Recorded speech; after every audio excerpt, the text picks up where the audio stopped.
I'm seeing a lot of new locally community-based investment tools pop up. This is not a new concept. If you wonder why the Green Bay Packers are in a cold, tiny community in Wisconsin, it's because they're owned by the community. They're owned by shares of stock. There is not one, single owner who owns them. There's no Dan Snyder there. They are owned by the community of Green Bay.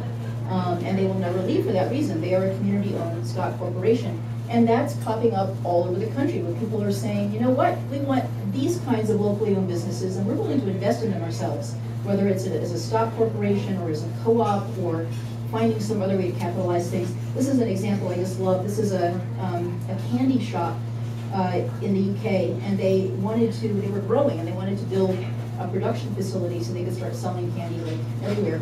They needed 5 million pounds, like money pounds, not like pounds of chocolate. And they decided to issue chocolate bonds. So you could buy a bond in 2,000 or 4,000 pound denominations. After holding them for 3 years, you could redeem them for your original investment. You could keep them for longer than that if you wanted to. But here's the kicker, is for those 3 years or whatever that period was, they paid you your interest in chocolate instead of in cash. So if you invested 2,000 pounds, you would get this custom gourmet box of chocolate every other month. And if you invested 4,000 pounds, you got it 13 times a year. They raised their 5 million pounds quickly, and it was a good deal for them.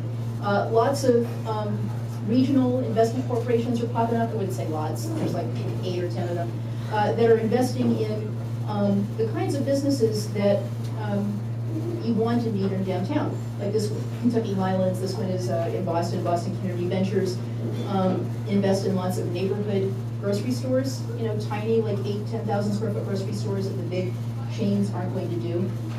They were an early investor in Zipcar. Pacific Community Ventures does the same thing along the Pacific Coast, investing in neighborhood markets and in really interesting little industries. This is a little company called New Vine Logistics. Apparently there are lots of people in the Napa Valley who know how to grow grapes and make wine, but they don't know how to sell it. They don't know how to bring it to market. So these guys provide all the back office service to help them get their wine out of the market and successful. And they're just tucked away in a little downtown. We need effective planning and land use policies so that we really are driving and densifying existing commercial districts and reusing existing buildings before we let this kind of sprawly stuff happen. We need to make it the easiest place for development to happen by cutting out some of the hoops and hurdles that people have to jump through to open a business or rehab a building or develop a new one in a town center. We need interactivity. Downtowns have always been kind of quirky places where interesting things happen. Shopping malls are not quirky, they're very predictable.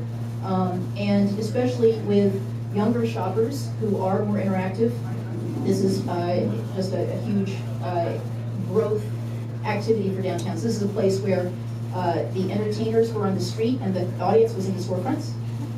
This is a community that just put a bunch of rocking chairs out and people just sat there and rocked all day and watched the world go by. There's a neighborhood in Seattle where they had this artist embed these bronze dance steps with directional arrows on the sidewalk, so you'd walk along, you would see this, you would grab somebody, do a little foxtrot, and then move on.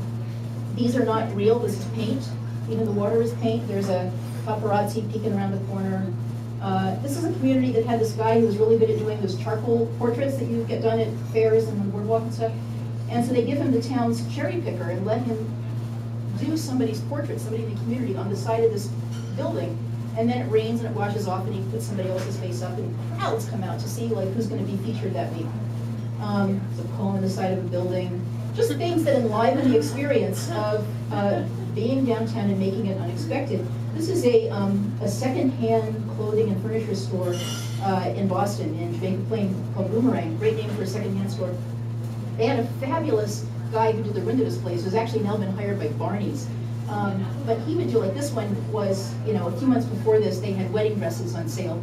Now it's the end of the wedding season, wedding dresses are half off. And so what they do is he tapes craft paper inside the storefront window and writes on it the day and time that he's going to be dropping and unveiling the new window display. And people are packed on the sidewalk to see what his new window display is going to be. Putting active things in the storefront. This is a community that just asks everybody, stockbrokers, insurance agents, whoever it is, just put something active in the window so that it's more like theater as people are walking on the street. So here's a, they asked a dry cleaner to, put their tailoring station in the front window. As I walk by, of course, the tailor like goes out to the bathroom or something. This is, I love this, this is a public restroom made of one-way glass. So when you're on the outside looking in, you don't see anything, but when you're inside looking out, isn't that great?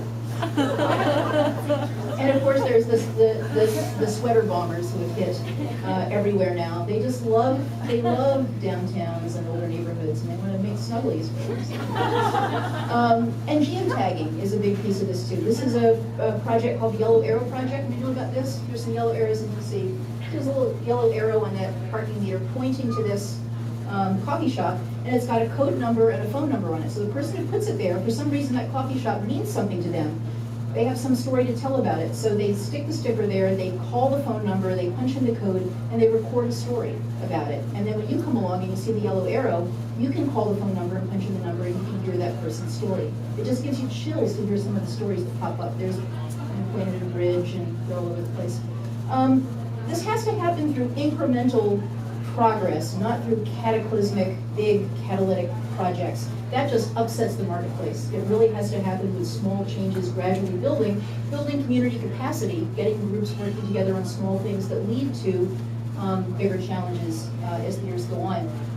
It needs a timeline longer than that for a typical term of office. There are just so many elected officials who want something to happen in their 2 years or 4 years, and that's broken a lot of processes down.